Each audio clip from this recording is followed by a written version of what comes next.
네, 청주 한 고등학교 남학생이 2년 동안 친구들에게 성희롱을 당해 자살을 시도했다는 보도 전해드렸는데요.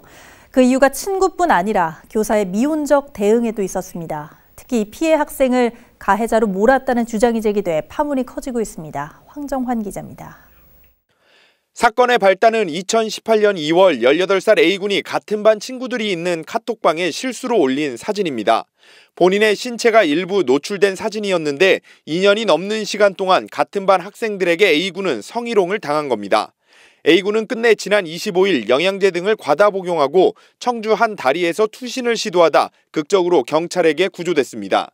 그런데 지난 28일 SNS에 관련 글이 또다시 올라왔습니다.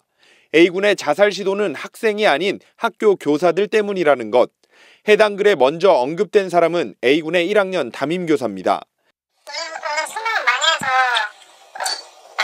몇 살인지 몰라도 분명 언급한 적은 있어요. 최근 A군의 신고로 가해 학생 4명에 대한 경찰 수사가 진행 중인 가운데 이에 대한 학교 측의 대응도 논란입니다. 한 가해 학생이 A군이 반 단톡방에 올린 한 외국 여성 가수 사진에 수치심을 느꼈다며 학교 측에 A군을 문제 삼고 나서자 이 학교 부장교사가 A군을 가해자 취급했다는 겁니다. 이 교사는 또 18장 분량의 학교 폭력 피해 진술서를 다시 쓰라고 시키는 등 고압적 태도로 일관했다는 게 A군의 주장입니다.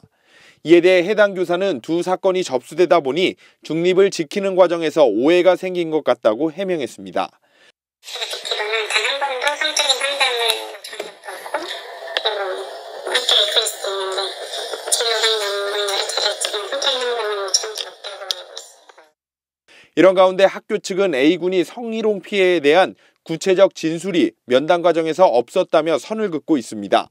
제자의 피해 사실에 대한 발빠른 후속 조치보단 책임을 피하기에 급급해 보이는 상황. 이에 대해 전문가들은 상담 일지를 확인해 진위 여부를 따져볼 필요성이 있다고 지적합니다. 그거는 입증의 문제일 것 같은데요. 당연히 학교 측에서는 제가 생각하기에는 상담 요청을 하고 나중에 이게 제대로 이제 반영이 안 돼서 자살 시도까지 했다 그러면 사실은 심각한 문제가 될 수도 있잖아요. 다만 상담 관련해 가지고 공식적인 상담을 했다고 하면 상담 일지가 있다든지 아니면 그 당시에 상담했던 기록들은 어차피 남게 되어 있으니까 그 부분은 입증이 가능할 것 같고. 자살 미수로 이어진 교내 성희롱에 미온적 대응을 넘어 책임 회피에 급급한 것은 아닌지 교육당국에 보다 실효성 있는 후속 조치가 시급해 보입니다. HCN 뉴스 황정환입니다.